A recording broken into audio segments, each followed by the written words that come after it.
Hai, selamat datang di channel alur cerita film Cinema Recap. Apa jadinya jika seorang manusia biasa mendapatkan kekuatan 10 cincin yang membuatnya bisa hidup abadi? Film ini berjudul Shang-Chi and the Legend of the Ten Rings yang rilis pada tahun 2021 lalu. Film ini disutradarai oleh Destin Daniel Cretton, dibintangi oleh Simu Liu, Tony Leung, dan Awkwafina.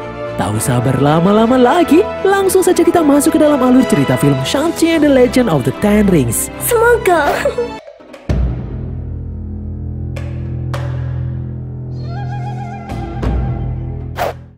Su Wenwu adalah seseorang yang memiliki 10 cincin ajaib. Ada yang bilang cincin itu didapatkan dari dalam kawah, ada yang bilang cincin itu berasal dari kuburan kuno. 10 cincin itu memberinya kekuatan dewa dan kehidupan abadi, sehingga membuatnya tetap awet muda. Kekuatan itu bisa saja digunakan untuk kebaikan, namun ternyata malah sebaliknya. Wenwu menggunakannya untuk menaklukkan dunia. Dia memimpin sebuah organisasi kriminal yang diberi nama 10 cincin. Selama ratusan tahun, anggota organisasi ini tersebar ke seluruh dunia. Setelah mengejar uang dan kekuasaan selama ribuan tahun, Wenwu masih menginginkan sesuatu yang lebih dari ini. Ketika sudah tidak ada lagi tempat untuk ditaklukkan, Wenwu berniat pergi ke sebuah desa legendaris yang bernama Desa Talo, yaitu sebuah desa tersembunyi yang dihuni oleh berbagai makhluk mitos dan sihir-sihir kuno. Warga desa Talo dipercaya mempelajari seni bela diri langsung dari sang dewa. Wenwu sangat ingin menaklukkan desa itu untuk menjadi yang terkuat. Wenwu pun berangkat ke desa Talo bersama anak buahnya. Mereka memasuki sebuah hutan. Namun ternyata itu adalah hutan ajaib di mana pohon-pohon yang ada di sana tiba-tiba bergerak tidak beraturan, membuat mobil yang ditumpangi Wenwu terjatuh ke dalam jurang. Namun Wenwu berhasil selamat. Wenwu lalu masuk ke dalam hutan berjalan kaki. Saat dia tiba di depan air terjun, Wenwu bertemu dengan seorang wanita penghuni desa Talo. Wanita itu bernama Yingli. Yingli menyuruh Wenwu untuk pergi, namun Wenwu bersikeras untuk memasuki desa Talo. Wenwu pun menggunakan kekuatan 10 cincinnya untuk melawan Yingli. Di luar dugaan, Yingli mampu mengimbangi kekuatan Wenwu dengan teknik bela dirinya. Wenwu pun terpesona karena ini pertama kalinya ada wanita yang bisa mengalahkannya. Singkat cerita, Wenwu pun jatuh cinta dengan Yingli. Cinta itu membuat Wenwu melupakan semua ambisinya. Demi cinta, Wenwu melepaskan 10 cincin yang ada di tangannya. Begitupun juga dengan Yingli. Yingli pergi dari desa dengan resiko kehilangan semua keahlian bela dirinya. Mereka berdua pun menikah dan mempunyai anak. Shang-Chi adalah anak pertama Wenwu dan Yingli. Shang-Chi yang tahu ayahnya sangatlah kuat menanyakan bagaimana cara ibunya mengalahkan ayahnya yang dulu memiliki kekuatan 10 cincin. Li menjawab bahwa di desa Talo ada seekor naga yang menjadi pelindung agung mereka dan mewarisi kemampuan bela diri semua warganya. Namun Li meninggalkan semua kekuatannya di desa Talo saat dia memutuskan untuk pergi menikah dengan Wenwu. Li kemudian memberikan kalung berliontin batu hijau kepada Shang-Chi. Singkat cerita, Shang-Chi kini sudah dewasa. Dia hidup di San Francisco. Sean mempunyai seorang sahabat yang bernama Katie. Mereka bekerja di salah satu hotel sebagai tukang parkir. Pada suatu malam, Sean dan Katie bertemu dengan teman mereka, So dan suaminya. Mereka pun berbincang-bincang. So lalu menyinggung pekerjaan Sean dan Katie yang menurutnya hanya menyia-nyiakan waktu. Menurut So, Katie dan Sean bisa mendapatkan pekerjaan yang lebih layak dengan kemampuan yang mereka miliki saat ini. Pagi harinya, Sean dan Katie berangkat kerja bersama naik bis. Tiba-tiba, seorang pria mendekati Sean berniat mengambil paksa kalung miliknya. Tentu saja Sean menolak karena itu adalah kalung pemberian ibunya. Katie berusaha membela Sean, namun Katie malah mendapat bau mentah. Sean yang tidak terima Katie dipukul langsung membalas hingga membuat orang itu jatuh tersungkur. Katie pun terkejut karena selama ini Sean tidak pernah memperlihatkan bahwa dia bisa berkelahi. Sean berusaha mempertahankan liontin miliknya walaupun dia harus bertarung melawan beberapa orang. Seorang penumpang bis menyiarkan live pertarungan Sean dengan para perandalan itu. Sean berhasil mengalahkan semua lawannya. Namun tak berhenti sampai di situ saja, seorang pria bertubuh kekar dengan tangan kanan buntung pun maju. Pria itu bernama Razor Fist. Razor mengeluarkan pedang besi dari tangannya. Dia menyerang Sean dan mengenai kabel rem yang mengakibatkan rem bis tidak berfungsi. Sopir bis kemudian pingsan membuat laju bis tidak terkontrol. Sean mencoba untuk mengendalikan bis, namun Razor terus-terusan menyerangnya. Katie pun maju memegang kendali bis. Semua penumpang panik. Serangan Razor merusak sambungan bis. Sean pun keluar bis untuk menghindari serangan Razor. Sean menuju ke bagian supir dan memberitahu Katie untuk belok kanan jika Sean memberinya apa-apa. Sean berhasil menahan Razor dan menyuruh semua penumpang untuk pindah ke bagian depan bis. Razer yang emosi mengancam akan menyerang adik Sean yang ada di China jika Sean tidak menyerahkan kalungnya. Sean pun memberikan kode kepada Katie untuk belok kanan. Sean menendang Razer ke bagian belakang bis yang terlepas ketika bis belok kanan. Setelah bis berhasil dihentikan, Sean baru menyadari kalau liontinnya telah hilang. Razer ternyata berhasil mendapatkan liontin itu.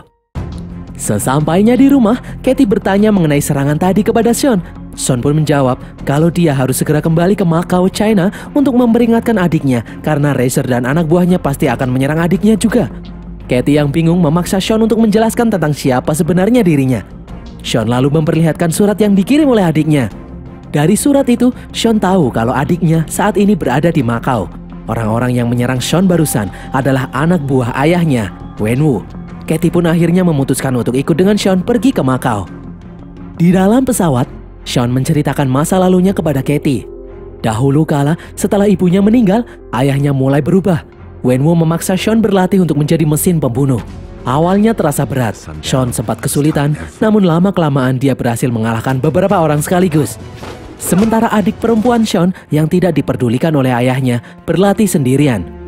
Saat usia Sean 14 tahun, Wenwu mengutus Sean untuk misi pertamanya membunuh seseorang. Namun Sean gagal dalam misinya itu dan dia pun takut untuk kembali kepada ayahnya. Dia pun memutuskan untuk kabur pergi ke Amerika. Begitu tiba di Macau, mereka langsung menuju tempat di mana adik Shang-Chi tinggal. Seorang pria menyuruh Sean untuk tanda tangan jika dia ingin masuk ke dalam klub. Sean lalu bertanya pada pria itu tentang keberadaan adiknya yang bernama Su Xialing. Namun pria itu hanya diam saja. Lift pun berhenti. Begitu lift terbuka, seorang pria bernama John yang so akrab memperlihatkan video Shang-Chi berkelahi di dalam bis yang sudah ditonton banyak orang di seluruh dunia. John kemudian menyuruh Shang-Chi untuk bersiap-siap bertarung. Ternyata klub ini adalah sebuah tempat arena pertarungan di mana mereka akan menyiarkan pertarungan itu secara live di dark web. Shang-Chi menolak untuk bertarung karena tujuan dia ke sana untuk mencari adiknya. Di ring utama, di hadapan mereka, terlihat seseorang yang bernama Wong dan raksasa yang bernama Emil yang sedang bertarung. Di pertarungan ini, Wong berhasil mengalahkan Emil. Shang-Chi pun semakin menolak untuk bertarung. Namun John berkata kalau Shang-Chi telah menandatangani kontrak pertarungan saat ada di dalam lift tadi. John pun berkata kalau dia akan membantu Shang-Chi mencari Xialing setelah pertarungan ini usai. Akhirnya Shang-Chi pun terpaksa menyetujuinya. Di dalam ruang ganti, Shang-Chi melihat Wong dan Emil pergi menggunakan portal yang diciptakan oleh Wong. Shang-Chi pun akhirnya masuk ke dalam arena pertarungan. Dia terkejut melihat lawannya yang ternyata adalah adiknya sendiri, Xialing. Belum sempat Shang-Chi mengatakan sesuatu, Xialing langsung menyerangnya secara membabi buta. Xialing tak segan-segan untuk memukul, menendang kakaknya itu. Shang-Chi berusaha menjelaskan apa yang terjadi, namun Xialing menyerangnya terus-menerus. Shang-Chi memberitahu kalau ayah mereka akan datang mencari Xialing. Xialing pun teringat janji Shang-Chi dulu sebelum dia pergi. Shang-Chi berjanji pada Xialing kalau dia akan segera kembali. Namun Shang-Chi mengingkarinya. Xialing pun menendang Shang-Chi. Setelah pertarungan usai, di dalam sebuah ruangan, Xialing memberitahu kalau dia adalah bos di tempat ini. Shang-Chi kemudian menceritakan kalau liontinnya telah dicuri. Shang-Chi khawatir Xialing akan diserang anggota 10 cincin karena Xialing juga memiliki liontin pemberian dari ibunya. Xialing tidak peduli hal itu. Xialing masih saja mempermasalahkan kenapa kakaknya itu pergi meninggalkannya tanpa pernah kembali lagi.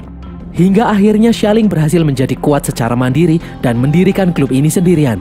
Kini Xialing tidak membutuhkan bantuan Shang-Chi lagi. Mendengar hal ini, Shang-Chi lalu mempertanyakan tentang kartu pos bergambar naga yang dikirimkan Xialing padanya. Xialing pun bingung karena dia tidak pernah mengirimkan kartu pos itu. Tiba-tiba alarm berbunyi. Xialing dan anak buahnya pergi menggunakan pintu rahasia. Ternyata pasukan 10 cincin sudah memasuki tempat ini. Shang-Chi pun memecahkan kaca agar dia dan Katie bisa kabur. Shang-Chi menyuruh Katie berjalan dengan berpegangan pada bambu yang terpasang di luar gedung untuk mencapai lift. Namun baru beberapa langkah, pasukan 10 cincin berhasil menemukan mereka. Shang-Chi menyuruh Katie untuk tetap berjalan sementara dirinya akan menahan musuh. Namun ternyata pertarungan ini membuat Shang-Chi terjatuh. Untung saja tubuhnya mendarat di papan kayu. Katie yang melihat hal itu pun berhenti berjalan. Tak disangka, di depan Katie ada seorang prajurit musuh menyerangnya. Katie berpegangan pada bambu yang terlepas ikatannya. Katie pun panik. Shang-Chi langsung bergegas menolong Katie. Dia berhasil memegang tangan Katie sebelum Katie terjatuh. Namun seorang prajurit menyetrum Shang-Chi, membuat Katie terlepas. Beruntung Xialing datang menyelamatkan Katie. Xialing lalu membantu Shang-Chi yang kesulitan. Tiba-tiba kaca di samping mereka meledak. Seorang prajurit bertopeng mengambil liontin milik Xialing. Shang-Chi pun mengejarnya. Shang-Chi berhasil menahan prajurit itu. Mereka berdua pun bertarung. Saat Shang-Chi akan menusuk orang itu, tiba-tiba Shang-Chi terpental. Ternyata Wenwu datang bersama anak buahnya. Katie dan Xialing juga berhasil ditangkap. Wenwu pun mengajak Shang-Chi untuk kembali pulang. Sesampainya mereka di markas 10 cincin, mereka disambut oleh anak buah Wenwu. Wenwu pun menyuruh mereka untuk beristirahat. Di dalam kamar, Xialing melihat Katie yang ketakutan bertemu ayahnya. Xialing pun menyuruh Katie untuk tenang dan diam saja karena Wenwu tidak akan peduli dengan wanita. Setelah ibunya meninggal, Wenwu tidak pernah memperdulikan Xialing meskipun itu putrinya sendiri, karena hal ini akan membuat Wenwu teringat dengan mendiang istrinya. Wenwu pun hanya memperdulikan perkembangan Shang-Chi. Namun Xialing diam-diam juga berlatih di saat kakaknya latihan bela diri. Setelah berusia 16 tahun, Xialing kabur dari rumah dan memulai pertarungan di Macau. Xialing bertekad untuk membangun kerajaannya sendiri karena Wenwu tidak pernah memperdulikannya. Saat sedang makan malam, Wenwu memberitahu kalau sebenarnya selama ini dia sudah tahu di mana anak-anaknya berada. Dia hanya membiarkan mereka mencoba menjalani hidup mereka sendiri di luar sana. Namun kini Wenwu menginginkan Shang-Chi untuk berada di sisinya memimpin organisasi. Shang-Chi tentu saja menolak. Wenwu lalu bercerita, dahulu saat Yingli memutuskan untuk menikah dengannya, Yingli rela meninggalkan desa Talo dan meninggalkan semua kekuatannya di sana. Wenwu juga memutuskan hal yang sama. Demi cinta, dia melepas 10 cincin miliknya. Wenwu rela menjadi tua bersama Yingli. Namun setelah kematian istrinya, Wenwu mulai memakai lagi 10 cincin miliknya hingga saat ini. Dahulu ketika Shang-Chi dan Xialing pergi meninggalkannya, Wenwu mencoba ingin terhubung kembali dengan istrinya. Untuk itulah dia mempelajari desa Talo lagi. Pada suatu momen, Wenwu seperti mendengar suara Yingli yang meminta bantuannya untuk dibebaskan dari dalam penjara yang ada di desa Talo. Suara itu terdengar sangat nyata bagi Wenwu. Dulu, setelah mereka menikah, sebenarnya Yingli menginginkan mereka berdua untuk tinggal di desa Talo.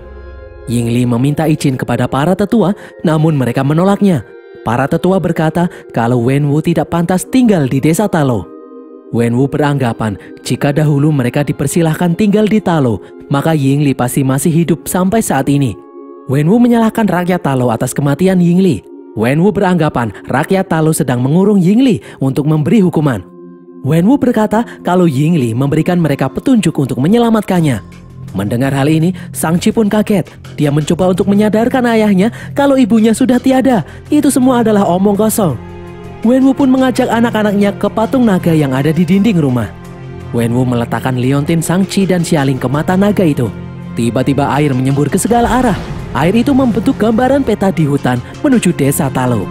Di dalam hutan itu terdapat labirin ajaib yang selalu berubah-ubah. Namun nanti akan ada jalan langsung yang hanya terbuka setahun sekali. Jalan itu akan terbuka 3 hari lagi. Di hari itu, Wenwu memerintahkan anak buahnya untuk menyerang desa Talo dan membawa Yingli kembali pulang. Shang-Chi mencoba mencegah ayahnya bertindak bodoh karena Shang-Chi melihat dengan mata kepalanya sendiri saat ibunya tewas. Shang-Chi tidak ingin Wenwu menghancurkan desa Talo. Wenwu yang marah lalu menyuruh anak buahnya untuk mengurung anak-anaknya itu. Saat di dalam kurungan, mereka bertemu dengan Trevor, seorang aktor yang sebelumnya pernah mengaku-ngaku sebagai Wenwu. Wenwu menangkap Trevor dan memenjarakannya di sini. Shan dan Katie lalu terkejut saat mereka melihat hewan tanpa kepala mendekati Trevor. Trevor pun senang karena Shang-Chi dan Katie juga bisa melihat Morris, karena selama ini dia mengira Morris hanyalah halusinasinya saja. Trevor yang bisa mengerti bahasa Morris berkata kalau Morris mengenal bau tubuh Shang-Chi. Morris sendiri adalah makhluk yang berasal dari desa Talo. Morris ditemukan oleh Wenwu dalam salah satu ekspedisi mencari pintu masuk desa Talo. Morris meminta Shang-Chi untuk mengantarnya pulang ke desa Talo. Shang-Chi pun kebingungan karena dia sendiri tidak pernah sekalipun pergi ke desa Talo. Trevor lalu memberitahu kalau Morris bisa memandu mereka untuk masuk ke dalam desa Talo melewati labirin yang ada di hutan. Tiba-tiba Xialing muncul menjebol tembok. Dia menemukan jalan agar mereka bisa kabur. Xialing tahu ada lubang di sana karena dahulu dia kabur melewati lubang-lubang itu. Mereka pun mengambil kunci mobil dan bergegas untuk kabur. Alarm pun berbunyi. Mereka dihadang oleh beberapa prajurit. Katie langsung membelokkan mobilnya melewati jalan lain sesuai arahan Xialing. Xialing berhasil menendang jatuh sepeda motor yang menghalangi. Shang-Chi lalu menangkap salah satu prajurit untuk mengakses gerbang yang menggunakan sidik jari. Akhirnya mereka pun berhasil lolos. Di tempat lain, Wenwu melihat anak-anaknya kabur dari layar CCTV. Keesokan harinya, Shang-Chi dan yang lain menunggu di depan hutan labirin untuk masuk ke desa Talo. Katie menunggu aba-aba. Trevor kemudian berkata kalau Morris menyuruhnya untuk jalan. Morris menyuruh Katie untuk mempercepat laju mobil karena pohon-pohon di belakang mereka terlihat mulai bergerak. Katie mengendalikan mobil dengan sangat lihai mengikuti pergerakan pohon sesuai arahan Morris. Dengan susah payah, mereka pun akhirnya sampai di depan air terjun yang merupakan gerbang desa Talo. Mereka pun memasukinya dan melewati portal ajaib untuk masuk ke dalam dimensi lain. Mereka pun akhirnya sampai di desa Talo. Semua orang terkesima melihat hewan-hewan yang aneh yang ada di sana. Di depan, mereka telah dihadang oleh penduduk Talo. Mereka pun turun dari mobil. Shang-Chi, Xialing, dan Katie memperkenalkan diri. Shang-Chi berkata kalau dia dan Xialing adalah anak Yingli. Seorang pria tua bernama Guangbo lalu menyuruh Shang-Chi untuk pergi dari Talo. Shang-Chi mencoba menjelaskan kalau desa ini dalam bahaya, namun penduduk Talo malah mengarahkan senjata ke arah Shang-Chi. Seorang wanita lalu menyuruh Guangbo untuk menurunkan senjata. Dia adalah Yingnan, kakak Yingli. Yingnan pun menyambut kedatangan kedua ponakannya itu. Shang-Chi memberitahu Yingnan bahwa sebentar lagi desa ini akan diserang oleh ayahnya karena ayahnya mendapat bisikan aneh yang berkata kalau ibunya dikurung di tempat ini. Mendengar hal itu, Yingnan pun kaget. Yingnan lalu mulai menceritakan sejarah desa Talo. Mereka sudah tinggal di desa itu selama lebih dari 4.000 tahun. Bisa dibilang penduduk Talo adalah para penjaga gerbang kegelapan yang bertugas melindungi desa Talo dan bumi dari makhluk jahat yang terkunci di dalam gerbang kegelapan. Shang-Chi memberitahu kalau Wenwu akan datang untuk membuka gerbang itu karena Wenwu pikir Yingli ada di dalam sana. Yingnan lalu melanjutkan ceritanya. Dahulu kala, semua rakyat hidup damai dan sejahtera hingga suatu saat makhluk kegelapan datang menyerang. Makhluk itu berbentuk seperti kelelawar raksasa dan memiliki banyak pasukan. Makhluk itu melahap setiap jiwa manusia yang dia temui, membuat makhluk itu menjadi semakin kuat. Makhluk itu berencana pergi ke bumi untuk melakukan hal yang sama. Para pemimpin Talo kemudian mengirim prajurit terkuat mereka untuk melawan makhluk kegelapan agar tidak sampai masuk ke bumi. Namun prajurit Talo bukan tandingan makhluk itu. Beruntung, sang pelindung agung yang berbentuk seekor naga muncul membantu prajurit Talo. Pelindung agung dan prajurit Talo bahu-membahu mendorong makhluk kegelapan masuk ke dalam gerbang kegelapan dan menyegelnya di dalam sana. Pelindung agung lalu mewarisi sisik naganya untuk melawan makhluk kegelapan yang mungkin akan muncul kembali. Karena tidak ada senjata yang bisa mengalahkan makhluk kegelapan selain sisik naga. Yingnan berkata kalau Wenwu bukanlah orang yang pertama yang datang ke Talo untuk mencoba membuka gerbang kegelapan itu. Banyak yang sudah pernah mencoba namun selalu gagal. Mereka semua memiliki kesamaan, yaitu terpikat datang ke desa Talo karena mendengar suara seseorang yang sangat mereka sayangi. Jadi suara yang didengar oleh Wenwu bukanlah suara istrinya, melainkan suara makhluk kegelapan yang tahu kalau kekuatan 10 cincin milik Wenwu bisa membebaskan mereka. Di tempat ini, Guangbo mengajari Katie untuk memanah. Sementara itu, Yingnan mengajak Shang-Chi dan Xialing ke kuil berdoa untuk almarhum ibu mereka. Dulu, ibu mereka tahu bahwa suatu hari nanti anak-anaknya pasti akan datang ke desa Talo. Dia sudah menyiapkan baju khusus untuk Shang-Chi dan Xialing. Seluruh penduduk Talo pun mulai bersiap-siap dan berlatih untuk menghadapi kedatangan Wenwu dan pasukannya. Yingnan menghampiri Xialing yang melihat orang-orang sedang latihan. Yingnan pun memberi Xialing sebuah senjata untuk berlatih. Yingnan mengajak Xialing untuk berjuang bersama mereka. Sementara itu, Katie masih berusaha keras belajar memanah. Shang-Chi lalu menghampiri Yingnan yang sedang berlatih. Shang-Chi ingin Yingnan mengajarinya bagaimana teknik bertarung ibunya, karena dahulu ibunya berhasil mengalahkan ayahnya. Yingnan pun mulai mengajari teknik bela diri kuno kepada Shang-Chi. Shang-Chi pun kewalahan bertarung melawan Yingnan. Yingnan menyuruh Shang-Chi untuk berani menghadapi ketakutan terbesarnya. Yingnan menyuruh Shang-Chi untuk jangan lari dari kenyataan karena itu hanya akan menambah penderitaan. Malam harinya, Wenwu menyiapkan pasukannya karena gerbang Talo sebentar lagi akan terbuka. Di dalam desa Talo, Shang-Chi mengingat saat terakhir bersama ibunya. Saat itu ibunya sedang mengajarinya bela diri. Tiba-tiba datang beberapa orang untuk membalas dendam atas perbuatan ayahnya dahulu kala. Karena Wenwu tidak ada di rumah saat itu, maka Yingli berniat menghadapi orang-orang itu sendirian. Yingli menyuruh Shang-Chi dan Xialing untuk bersembunyi di dalam rumah. Karena kekuatan Yingli yang sudah hilang, membuatnya tidak berdaya melawan musuh yang berjumlah banyak. Dan pada akhirnya, Yingli pun tewas. Shang-Chi melihat kejadian itu dari dalam rumah tanpa bisa melakukan apapun karena dia masih kecil. Ketika Wenwu pulang, dia syok melihat istrinya yang sudah tergeletak tak bernyawa. Wenwu yang diliputi amarah kemudian memutuskan untuk memakai kembali 10 cincinnya agar bisa membalas dendam. Dia mengajak Shang-Chi mendatangi musuh-musuhnya. Wenwu mengamuk membunuh semua orang, namun ternyata musuh yang dia incar sudah kabur duluan. Shang-Chi pun ketakutan melihat apa yang dilakukan oleh ayahnya. Shang-Chi pun berjanji untuk membantu ayahnya membalas dendam kematian ibunya. Katie lalu datang dan duduk di samping Shang-Chi. Melihat Shang-Chi gelisah, Katie bertanya apa yang terjadi. Shang-Chi pun mengaku kalau dia telah membohongi Katie. Sebelumnya, di dalam pesawat, Shang-Chi mengaku kabur saat diberi tugas oleh ayahnya untuk membunuh bos yang telah menyebabkan ibunya meninggal. Namun ternyata, Shang-Chi benar-benar melakukan perintah ayahnya itu. Shang-Chi membunuh bos musuh itu. Namun hati kecil Shang-Chi menyuruhnya untuk tidak kembali ke rumah. Shang-Chi pun kabur. Shang-Chi marah karena ayahnya membuatnya menjadi seorang pembunuh, dan sekarang Wenwu ingin menghancurkan desa ibunya. Shang-Chi bertekad akan menghentikan Wenwu untuk selamanya. Keesokan paginya, semua penduduk Talo sudah siap menanti kedatangan Wenwu dan pasukannya. Wenwu dan pasukannya akhirnya memasuki desa Talo. Semua penduduk termasuk Shang-Chi dan Xialing menghadangnya. Wenwu bertanya kepada Shang-Chi apakah dia tidak ingin menolong ibunya yang dikurung. Yingnan menjawab bahwa Yingli tidak ada di sana. Wenwu telah dipengaruhi oleh makhluk kegelapan. Namun Wenwu tidak percaya.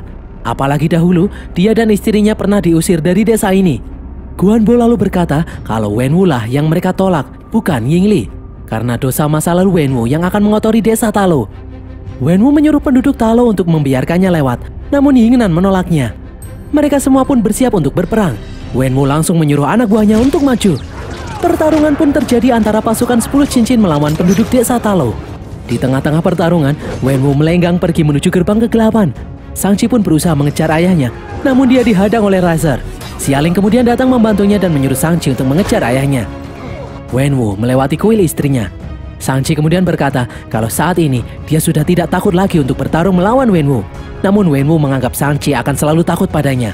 Shang-Chi akan selalu bersembunyi darinya. Wenwu juga menyalahkan Shang-Chi atas kematian Yingli karena Shang-Chi hanya bisa menyaksikan ibunya diserang musuh tanpa bisa membantu. Ayah dan anak itu pun mulai bertarung. Shang-Chi terlempar keluar kuil. Shang-Chi marah karena ayahnya lebih memilih cincinnya dan mengabaikan anak-anaknya. Wenwu kemudian menghantam perut Shang-Chi menggunakan kekuatan 5 cincin, membuat Shang-Chi tercebur ke dalam danau. Wenwu pun kembali mendengar suara Yingli dari balik gerbang kegelapan. Dia pun bergegas menuju ke sana. Wenwu pun mulai memukuli pelindung gerbang menggunakan kekuatan 10 cincinnya. Dari balik celah, terlihat satu persatu makhluk kegelapan keluar dari dalam gerbang. Makhluk itu terbang menuju desa Talo untuk mengambil jiwa-jiwa manusia. Yingnan pun memperingatkan semua orang. Xialing lalu mengajak Razer untuk bekerja sama karena jika tidak mereka semua akan mati. Razer pun menolaknya. Yingnan lalu memberitahu kalau senjata milik Razer tidak akan bisa melukai makhluk kegelapan. Dan benar saja, ternyata senjatanya tidak mempan untuk melawan makhluk kegelapan. Razer pun ditolong oleh Yingnan yang berhasil membunuh makhluk itu menggunakan tongkat sisik naga. Melihat hal tersebut, Razer pun bersedia bekerja sama dengan penduduk desa Talo. Makhluk kegelapan yang berhasil mengambil jiwa manusia kembali masuk ke dalam gerbang kegelapan untuk memberi makan pemimpinnya. Ya nantinya setelah cukup kuat, pemimpin makhluk kegelapan itu akan menjebol gerbang. Semua penduduk Talo dan pasukan 10 cincin bersiap-siap menghadapi monster itu. Guanbo lalu menyuruh semua orang bergerak menuju danau. Katie dan Xialing kemudian kehilangan Shang-Chi. Shang-Chi sendiri pingsan dan tenggelam di danau, sementara Wenwu masih berusaha membuka gerbang sehingga semakin banyak makhluk kegelapan yang keluar. Semua orang pun bersiap di tepi danau dengan senjata mereka. Razer mengganti pedang di tangannya dengan pedang sisik naga. Guanbo pun memberi perintah untuk memanah makhluk kegelapan yang terbang menuju ke arah mereka. Shang-Chi yang tenggelam teringat dengan ibunya yang menyuruhnya untuk tidak takut karena dia memiliki hati naga. Apapun yang terjadi, Yingli akan selalu bangga dengan Shang-Chi. Shang-Chi pun mulai membuka mata. Di dalam danau, terlihat seekor naga yang disebut penduduk Talo sebagai naga pelindung agung mulai bergerak. Naga itu pun muncul ke permukaan bersama dengan Shang-Chi. Sementara Guanbo menyuruh semua orang untuk memanah makhluk kegelapan yang berhasil mencapai desa. Yingnan menyuruh Shang-Chi untuk menghentikan Wenwu yang mencoba membuka gerbang. Shang-Chi pun menyuruh ayahnya untuk berhenti. Shang-Chi berusaha memberitahu kalau ibunya tidak ada di balik gerbang itu. Namun Wenwu malah menyuruh Shang-Chi untuk menyingkir. Shang-Chi pun menggunakan teknik bela diri kuno desa Talo untuk melawan ayahnya. Di belakang, Xialing yang melihat naga pelindung diserang makhluk kegelapan langsung menolongnya dengan senjatanya. Di depan, Wenwu melepaskan 5 cincinnya untuk menyerang Shang-Chi. Tanpa disangka, cincin itu berubah warna dan sekarang berada di bawah kendali Shang-Chi. Wenwu dan Shang-Chi pun kini masing-masing mengendalikan 5 cincin. Meskipun begitu, Shang-Chi belum bisa mengimbangi Wenwu. Wenwu kembali melepas kelima cincinnya untuk menyerang Shang-Chi. Ternyata kelima cincin itu juga sekarang di bawah kendali Shang-Chi. Dengan kekuatan 10 cincin, Shang-Chi berniat untuk menghabisi ayahnya. Namun ternyata Shang-Chi tidak bisa melakukannya. Shang-Chi malah mengembalikan ke-10 cincin itu kepada ayahnya. Ternyata Wenwu masih bertekad untuk membebaskan istrinya. Di saat Shang-Chi berusaha untuk menyadarkan ayahnya, tiba-tiba dari dalam gerbang keluar makhluk kegelapan yang besar. Makhluk itu mengincar Wenwu dan Shang-Chi. Wenwu pun memakai cincinnya untuk menyelamatkan Shang-Chi, namun makhluk itu malah berhasil menangkap Wenwu. Makhluk itu mulai menyedot jiwa Wenwu. Sebelum tewas, Wenwu menyerahkan 10 cincinnya kepada Shang-Chi. Xialing dan naga pelindung lalu datang menolong Shang-Chi. Makhluk kegelapan kemudian kabur menuju desa. Dengan menaiki naga, Shang-Chi bersama dengan Xialing mengejarnya. Xialing pun terkejut melihat ayahnya telah tiada. Naga membentuk gelombang air untuk menghalangi makhluk kegelapan. Namun makhluk itu menjadi semakin kuat setelah mendapatkan tambahan jiwa manusia. Makhluk kegelapan kemudian mencengkeram leher naga mencoba untuk menyedot jiwa naga itu. Jika makhluk kegelapan itu berhasil mengambil jiwa naga, maka makhluk itu akan jadi tak terkalahkan. Di desa, Guangbo diserang oleh makhluk kegelapan. Katie pun shock melihat Guangbo kini tergeletak tak bernyawa. Sementara itu Shang-Chi tidak bisa menolong naga karena dia sendiri menahan Xialing yang kakinya ditarik oleh makhluk kegelapan. Sedikit lagi maka jiwa naga akan dimakan makhluk kegelapan. Untungnya Katie berhasil memanah tenggorokan makhluk kegelapan. Melihat kesempatan ini, naga balik menyerang makhluk kegelapan dengan air danau hingga membuat makhluk itu tak berkutik. Shang-Chi dan Xialing pun mulai bergerak. Shang-Chi melemparkan 10 cincinnya ke dalam perut makhluk kegelapan. Dari atas, Shang-Chi menggerakkan tangannya untuk mengendalikan 10 cincinnya hingga akhirnya makhluk kegelapan itu pun hancur berkeping-keping. Shang-Chi dan Xialing pun kembali ke desa Talo. Malam harinya, penduduk yang selamat melepaskan lampion di danau sebagai penghormatan kepada mereka yang telah tiada. Singkat cerita, Shang-Chi dan Katie kembali ke San Francisco. Mereka menceritakan pengalaman mereka kepada sahabatnya So. Tentu saja So tidak percaya dengan apa yang diceritakan oleh Shang-Chi dan Katie. So lalu menanyakan kabar adik Shang-Chi yang ada di China. Shang-Chi pun memberitahu kalau saat ini Xialing berada di markas ayahnya untuk menutup organisasi 10 cincin. Tiba-tiba di belakang mereka muncul lingkaran portal.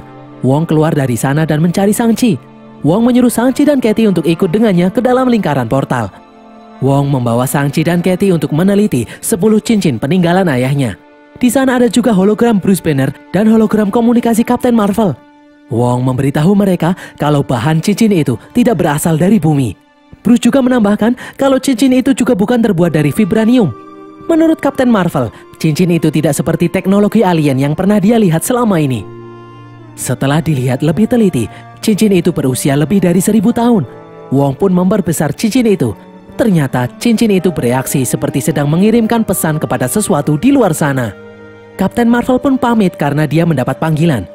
Bruce lalu memperingatkan Shang-Chi dan Katie untuk berhati-hati. Wong menambahkan bahwa mulai sekarang hidup Shang-Chi dan Katie tidak akan sama seperti dulu lagi. Di tempat lain, bukannya menutup organisasi 10 cincin, Xialing malah meneruskan menjadi pemimpin organisasi 10 cincin milik ayahnya. Dan berakhirlah alur cerita film Shang-Chi and the Legend of Ten Rings ini guys. Semoga kalian terhibur. Pesan yang kita dapatkan dari film ini adalah lebih baik hidup normal dengan orang yang kita sayangi daripada hidup abadi tapi jomblo. Tulis kritik dan saran kalian di kolom komentar. Jangan lupa follow semua media sosial kami dan sampai jumpa di konten kami berikutnya. Bye.